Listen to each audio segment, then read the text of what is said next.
दोस्तों, दुनिया भर में कला को एक अलग ही स्थान दिया जाता है और अगर बात की जाए किसी कलाकार की तो एक कलाकार की पहचान उसके कला से होती है। और जब कला की बात आती है तो कोई कलाकार महान, अच्छा या बुरा नहीं होता, वो तो बस एक कलाकार होता है। उसके लिए अपने कला से परे कुछ नहीं होता, कुछ भी नहीं। नमस्कार दोस्तों, रेडियो धूम 89.6 में आरजे पिया आपका स्वागत करती है। मेरे पहले के कुछ शब्दों को सुनकर आप समझ ही गए होंगे कि आज मैं programme artist of the day लेकर आपके सामने फिर से हाजिर हूँ। दोस्तों, कला की बात की जाए तो इस क्षेत्र में नृत्य का एक अलग ही स्थान है। नृत्य एक ऐसी कला है जो मन के भावनाओं को अंगों द्वारा प्रदर्शित करती है और ऐसे ही एक नृत्याचार्य, डांस टीचर से आज हम आपको रूबरू कराने वाले हैं, जिन्होंने नृत्य के क्षेत्र में अपना एक अलग मुकाम हासिल किया है। साथियों, आज हमारे स्टूडियो में मौजूद है रायगढ़ के जाने माने नृत्य प्रशिक्षक गोपाल शर्मा जी। स्वागत है शर्मा जी आपका हमारे स्टूडियो में। बहुत बहुत धन्यवाद पिया जी, जो आपने अपने रेडियो के माध्यम से आज मुझे साक्षात्कार करने का मौका दिया। गोपाल जी, हम तो आपसे परिचित हैं ही, लेकिन हमारे श्रोताओं के लिए जो हमें सुन रहे हैं उनके लिए हम आपका परिचय जानना चाहेंगे। मैं गोपाल शर्मा, वैसे तो बेसिक हम लोग रहने वाले दिल्ली से हैं, पर बहुत पहले ही दादा दादी के टाइम से ही हम लोग रायगढ़ छत्तीसगढ़ में यहाँ रहने के लिए बासिंदे के तौर पर यहाँ आ गए थे।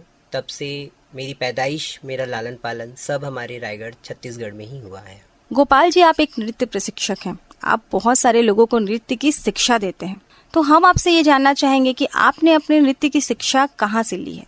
पिया जी, मेरी नृत्य की शुरुआती प्रशिक्षण तो दिवाकर राव वासनिक जी से हुई थी।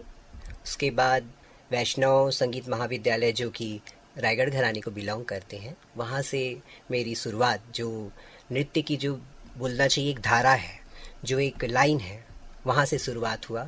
मेरे गुरु श्री शरद वैष्णव जी, श्रीमती बासंती वैष्णव जी के द्वारा मुझे नृत्य प्रशिक्षण, बोलना चाहिए कि मुझे नृत्य की एक अहम जो पहलू होती है उससे रूबरू होने का मौका उन्हीं के द्वारा प्राप्त हुआ था।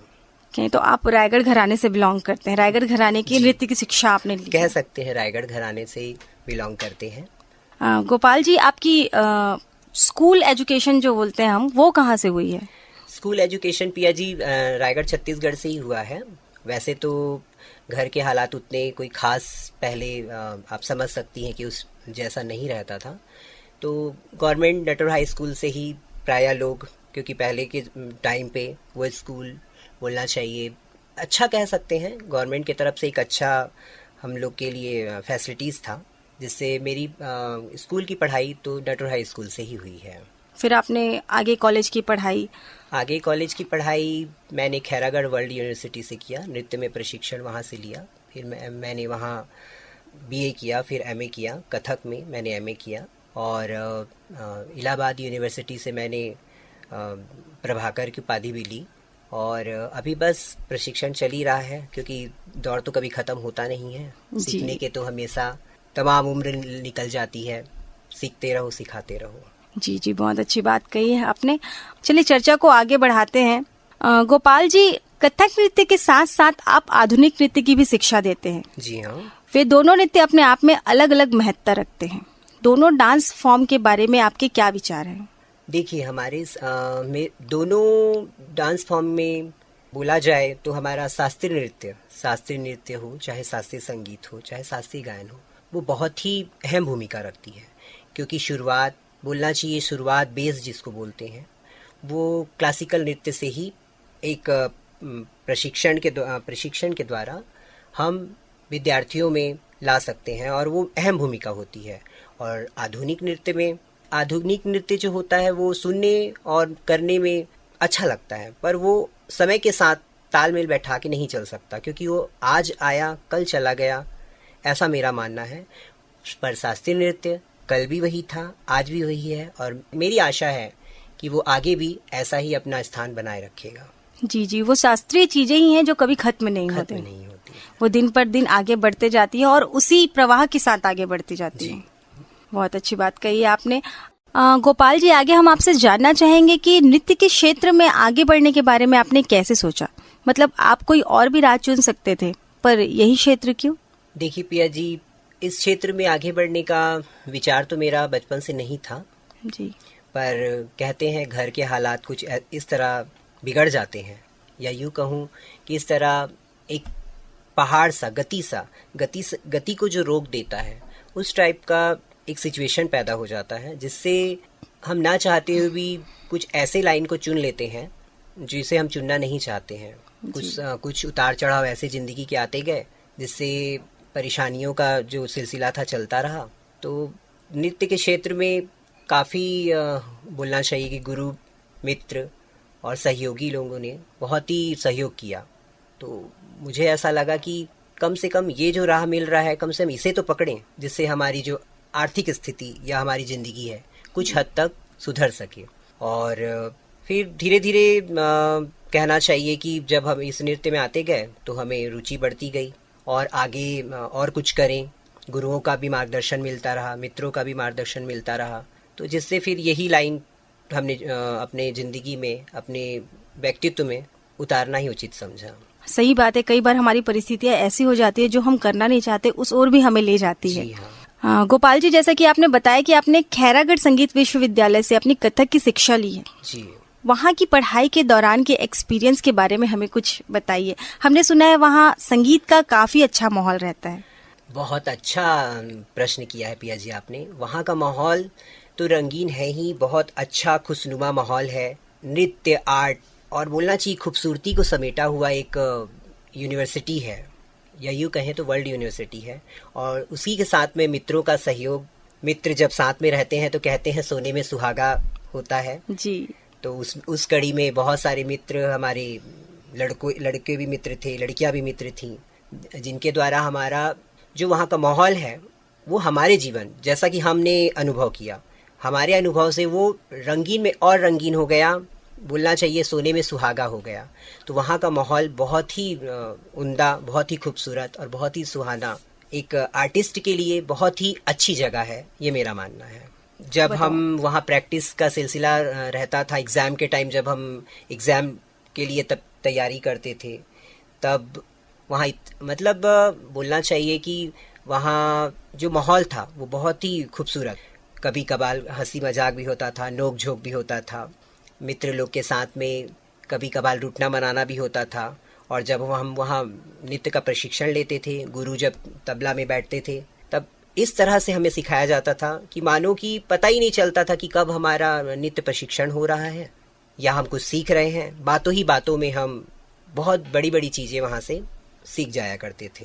खैर, दोस्तों का साथ तो हमेशा से अच्छा ही रहता है गोपाल जी, और कहते हैं ना, अगर दोस्त कहीं भी हैं तो जहन्नुम भी स्वर्ग जैसा हो जाता है, बन जाता है। गोपाल जी, आपने राष्ट्रीय ही नहीं अंतर्राष्ट्रीय स्तर पर भी अपने नृत्य का जलवा बिखेरा है। नेपाल जैसी खूबसूरत जगह पर जाकर आपने अपने नृत्य के माध्यम से वहाँ के लोगों को भी मंत्रमुग्ध किया है।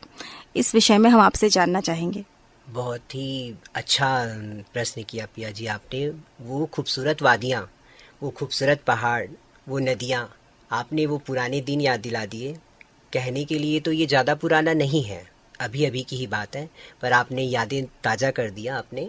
वहाँ का जो हमारा एक कहना चाहिए कि जो हमने जो देखा, हमने जो फील किया, हमने जो अनुभव किया, इतना सुहाना मौसम, सुहाने मौसम में फिर नृत्य प्रस्तुत करना, अपने देश के शास्त्रीय नृत्य को वहाँ प्रेजेंट करना, वहाँ अपने आप को प्रेजेंट करना, ये हमारे लिए बहुत ही गर्व की बात थी।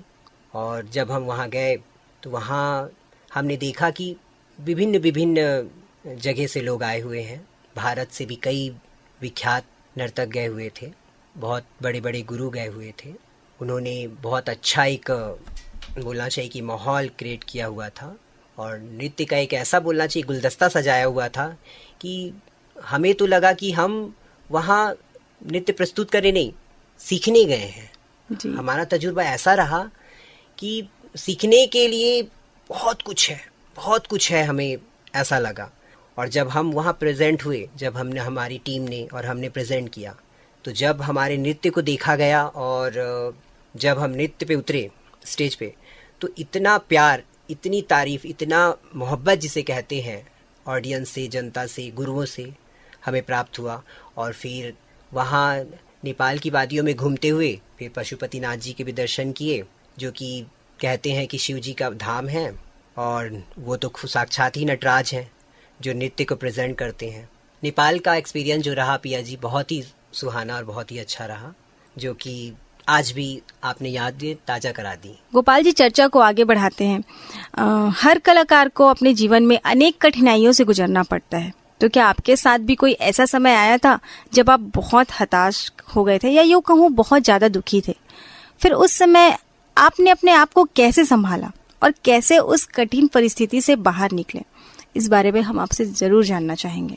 देखिए पिया जी, हमने पहले ही इन वार्तालाप के सिलसिले को जारी रखते हुए पहले ही हमने अपने ज़िंदगी के बारे में आपको बताया है कि परेशानियां तो हमेशा आती जाती रहती है। हर एक इंसान के ज़िंदगी में, हर एक इंसान के लाइफ में उतार चढ़ाव हमेशा आते रहता है, जाते रहता है। एक समय ऐसा आया था, जब वो समय ऐसा था, मैं बताना चाहूँगा कि पिताजी के मृत्यु के बाद ऐसा दौर आया था कि कुछ भी नहीं था ज़िंदगी पे। हमारी ज़िंदगी पे ऐसा लगा उस समय कि मानो ठहर सा गया है। अपने पराए, करीबी, कोई भी, या यूँ कहूँ कि किसी का साथ नहीं था। फिर धीरे धीरे माता जी का एक संरक्षण, एक आशीर्वाद, एक अपने साथ रखना, आशीर्वाद की तरह हमेशा अपने साथ में रहना। फिर एक समय ऐसा आया कि माता जी का भी साथ छूट गया, तो उस समय तो मानो ऐसा लगा कि इस दुनिया में कुछ है ही नहीं हमारे लिए। ऐसा लगा, आप नहीं यकीन नहीं करेंगे पिया जी, उस समय में हमें ऐसा लगा कि हम क्या कर रहे हैं इस दुनिया में। पिताजी का साथ छूट गया, माता जी का साथ छूट गया, एक बड़े भैया थे उनका भी साथ छूट गया। माता जी के साथ छूटने के बाद में तो ज़िंदगी मानो ख़त्म सी हो गई थी। ऐसा लगा कि कुछ भी नहीं है ज़िंदगी पे, हम अभी अपने आप को ख़त्म कर लें। ईश्वर का दिया हुआ जो ये ज़िंदगी है, हमने उस समय ये भी नहीं सोचा कि ये ईश्वर का वरदान है जिसे हम व्यर्थ कर रहे हैं। धीरे धीरे धीरे धीरे और भी गहराइयों पे चले गए। बताना चाहेंगे आपको कि 2-3 साल तो हमारे लिए ऐसा गुजरा, मानिए कि हमारी ज़िंदगी में कुछ था ही नहीं। जो एक डार्क पॉइंट जो होता है, जो एक काला अंधकार सा होता है, वही दिमाग में छाया रहता था। आप यकीन नहीं करेंगे कि जो पागल किस तरह से रिएक्ट करते हैं, वैसी ज़िंदगी हो गई थी हमारी। पर कहते हैं ना कि जब जिम्मेदारियां रहें, अपनी ज़िंदगी को आगे बढ़ाने के बारे में सोचना हो, मित्र, सहयोगी, आसपास के लोग जब थोड़ा बहुत फिर साथ देने लगे, समझाने लगे कि नहीं जो हुआ सो हुआ, फिर धीरे धीरे धीरे धीरे। इसी सिलसिले में एक और भी बात बताना चाहेंगे पिया जी। हमारी बड़ी बहन है, उनके भी 2 बच्चे हैं। उनकी जो बिटिया है वो दिमागी रूप से सक्षम नहीं है। तो फिर आस पड़ोस ने और मित्रों ने यही समझाया कि बड़ी वाली सिस्टर का भी आपके ऊपर जिम्मेदारी है। अगर आप ऐसा करेंगे, इस स्टेप से आप रहेंगे या अपने डार्क पॉइंट को ही ज़िंदगी भर लेके चलेंगे तो आप आगे नहीं बढ़ पाएंगे। तो उस चीज़ को आप आगे बढ़िए, उस चीज़ से आप निकलिए। आप अपने लिए मत जिंदा रहिए, अपने लिए ज़िंदगी को मत जिए, पर अपने बहन के लिए, अपने भांजे भांजियों के लिए वो ज़िंदगी को जियो। आप ये समझिए कि आप अपने भांजे भांजियों के लिए समर्पण कर दिए हैं ये ज़िंदगी, अपने समाज के लिए, अपने दोस्तों के लिए, अपने मित्रों के लिए, जो आपको सहयोग करते हैं, उनके लिए आप जियो ज़िंदगी, जो आपसे प्रेम करते हैं। तो फिर हमने भी धीरे धीरे उनकी बातों को सुना, उस डार्क पॉइंट से, उस उदासीन भरी ज़िंदगी से धीरे धीरे करके बाहर आने की कोशिश किया। या यूँ कहें तो हम आना नहीं चाहते थे, फिर भी मित्रों का सहयोग ऐसा रहा कि जिसके कारण हम धीरे धीरे ज़िंदगी से उस पहलू से बाहर आते गए। और मैं तो यही सलाह देना चाहूँगा कि मित्र का साथ है तो इस दुनिया में सब कुछ है जी। क्योंकि परिवार का साथ तो लगभग छूट ही गया था, पर मित्र का साथ मेरे लिए बहुत ही अहम रखा। कुछ मित्र ऐसे हैं जिन्होंने मुझे बहुत सपोर्ट किया। एक भाई, एक पिता, एक माता के रूप में उन्होंने मुझे अपना बनाया, संभाला। और सबसे बड़ी बात यह है पिया जी कि आप अपने ऊपर भरोसा रखेंगे और उस ऊपर वाले के ऊपर भरोसा रखेंगे तो आप बड़ी से बड़ी कठिनाइयों का सामना कर सकते हैं। पर कठिनाइयों का सामना करने से पहले आपको एक हिम्मत, चाहे आप किसी भी सिचुएशन में रहे, किसी भी तकलीफ में रहे, पर आप ये सोचिए कि मुझे किसी के लिए जीना है, ये ज़िंदगी मेरा नहीं है, ऊपर वाले का दिया हुआ है ये ज़िंदगी। अगर आप ऐसा सोचेंगे तो आप ज़रूर हर कठिनाइयों से आप निकल सकते हैं। ज़िंदगी जीते वक्त, ज़िंदगी जी रहे हैं या ज़िंदगी आप चालू कर रहे हैं, तो उस समय आप यही सोचिए कि ये ज़िंदगी हमको दूसरों के लिए समर्पण करना है, एक अच्छा नेक काम करना है और ऊपर वाले के ऊपर पूरा भरोसा रखना है, और सबसे ज़्यादा अपने ऊपर भरोसा रखना है कि हाँ, ऊपर वाला मेरे साथ है। तो आप कभी भी कहीं भी निराश नहीं होंगे। अपनी ज़िंदगी को अच्छे से उतार चढ़ाव को फेस करते हुए आप निकाल ले जाएंगे। पर सबसे बड़ा हिम्मत का काम होता है कि अपने आप को फील करना, ये जानना कि मैं क्या हूँ। जब तक आप अपने आप को नहीं जानोगे, आप किसी भी सिचुएशन को फेस नहीं कर पाएंगे, क्योंकि एक कलाकार की ज़िंदगी तो वैसे भी उतार चढ़ाव की ज़िंदगी रहती है। और मेरे ज़िंदगी में तो सिर्फ यही रहा है पिया जी कि मुझे अपने आप को प्रूव करना है, अपने आप को समझना है। उस कठिनाइयों भरी ज़िंदगी में भी मैंने यही सोचा कि हाँ, मित्र जो कह रहे हैं वो सच है, सत्य है। ईश्वर का दिया हुआ एक अनमोल तोहफा है ये ज़िंदगी, उसे मुझे इस तरह नहीं गंवाना है। समाज के लिए कुछ अच्छा काम करना है और अपने ऊपर कॉन्फिडेंस रखना है, अपने आप को साबित करना है। तो साबित हम तभी कर पाएंगे जब अपने ऊपर विश्वास। तो मेरा मानना, मेरा एक सलाह यही है कि अपने आप पूरा विश्वास रखिए, आप हर कठिनाइयों से आप आगे निकल जाएंगे, लड़ सकते हैं। जी, बहुत ही अच्छी बात कही है आपने गोपाल जी। कठिन परिस्थितियां तो हर किसी की लाइफ में आती है, बस हमें अपने ऊपर भरोसा रखना चाहिए कि हम इससे लड़ सकते हैं, हम इससे बाहर निकल सकते हैं। चर्चा को भी हम आगे बढ़ाते हैं और हम फिर से नृत्य की तरफ रुख मोड़ते हैं। गोपाल जी, आप अपने जीवन में नृत्य को किस प्रकार देखते हैं? आपके लिए नृत्य क्या है, क्या मायने रखता है? पिया जी, मेरे लिए नृत्य मेरी खुश रहने का एक साधन है, या यूँ कहूँ मेरा जीवन है। हर नर्तक, हर नृत्यकार, हर डांसर जो इस क्षेत्र से जुड़ा हुआ है, उसके लिए नृत्य एक पूजा होती है। पर मेरे लिए खुश रहने का, मेरे लिए ये व्यस्त रहने का और पूजन की माला जिस प्रकार होती है, उससे भी पवित्र है मेरे लिए नृत्य। मैं यही कहूँगा, क्योंकि नृत्य एक ऐसा कड़ी था मेरी लाइफ में, मेरे जीवन पे, जिसने मेरे ज़िंदगी को बहुत ही सुधारा है। मेरे उस बीते हुए धुंध को सूरज की रोशनी की तरह मेरे जीवन को रोशन किया है। जी बिल्कुल। आगे हम आपसे ये जानना चाहेंगे कि नृत्य के क्षेत्र में भविष्य को लेकर आपकी क्या प्लानिंग्स हैं? आप आगे क्या करना चाहते हैं इस क्षेत्र में रह के? पिया जी, नृत्य के क्षेत्र में मेरा तो मानना यही है कि मैं अपने आप को और अपने विद्यार्थियों को, जो मेरे पास शिक्षा ग्रहण कर रहे हैं, उनको मैं एक अच्छा रास्ता और एक अच्छा इंसान, नृत्य के माध्यम से एक अच्छा इंसान, या यूँ कहूँ तो बनाना चाहूँगा।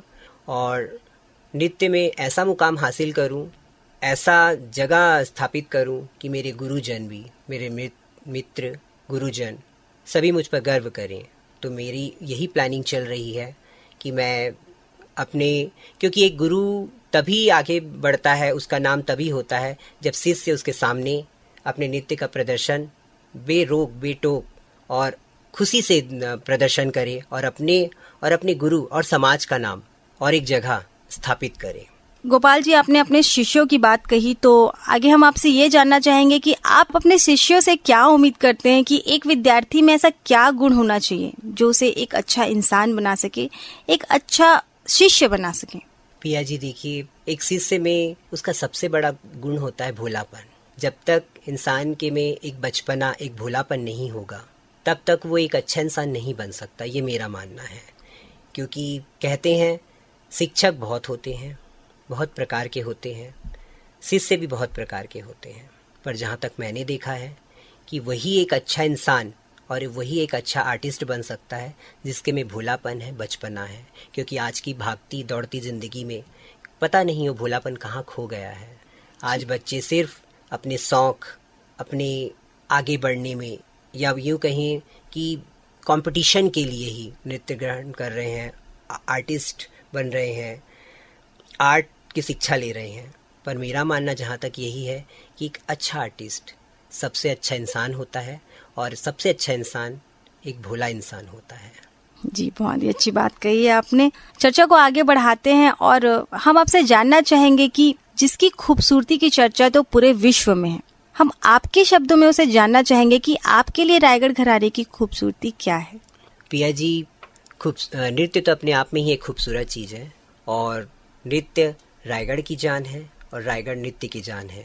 विश्व में प्रचलित विख्यात है कि रायगढ़ नृत्य की नगरी है, जिसमें हमारे पंडित फिरतू महाराज जी, राजा चक्रधर सिंह जी ने बहुत ही योगदान दिया है हमारे नृत्य के लिए।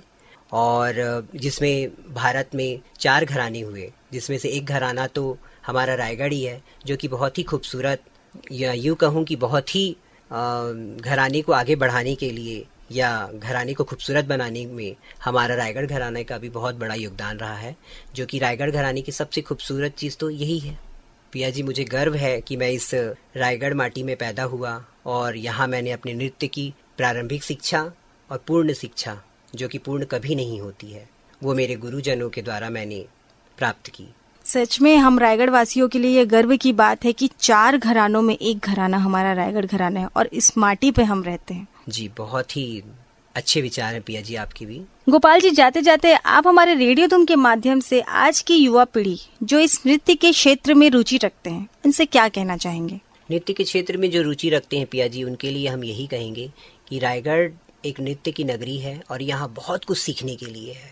अपने गुरुजनों का आशीर्वाद लें, रायगढ़ नगरी से सीखने के लिए बहुत सारी चीज़ें मिलेंगी। सीखें, आगे बढ़ें और अपने रियाज पे, अपने कर्मनिष्ठ पे, अपने भोलेपन पे और अपने सेल्फ डिपेंड होके काम करने में, सीखने में, वो जब तक अपना ध्यान नहीं लगाएंगे तब तक वो एक अच्छे आर्टिस्ट तो नहीं बन पाएंगे। पर उनके लिए मेरा एक ही सुझाव है कि वो ये सब बातों पे अमल करें और एक अच्छा और एक भोला इंसान बनने की राह पर अग्रसर हों। जी, बहुत अच्छी बात कही आपने गोपाल जी। आशा करते हैं आपकी इस बातचीत से हमारे श्रोताओं को काफ़ी कुछ सीखने को मिला होगा। बहुत बहुत धन्यवाद कि आप यहाँ आए और हमें अपना कीमती समय दिया। धन्यवाद पिया जी। ये मेरा सौभाग्य है कि आपने अपने रेडियो के द्वारा श्रोतागण को मेरी आवाज़ सुनने के लिए और मुझे जानने और उनको मेरे बारे में मैं कुछ बता सकूं, ऐसा मौका दिया। तो दोस्तों, ये थे हमारे आज के गेस्ट गोपाल शर्मा जी, जिसे आप सुन रहे थे programme artist of the day में। इस प्रोग्राम में तकनीकी सहयोग रहा है पवन दिव्यांशु मिश्रा का और इस प्रोग्राम को होस्ट किया है मैंने, यानी कि आपकी दोस्त आरजे पिया ने। और इस प्रोग्राम के प्रस्तुतकर्ता थे रमा शंकर शुक्ला। अब अपनी दोस्त आरजे पिया को दीजिए इजाजत। मैं मिलूंगी आपसे फिर किसी प्रोग्राम में। तब तक आप बने रहिए रेडियो धूम के साथ।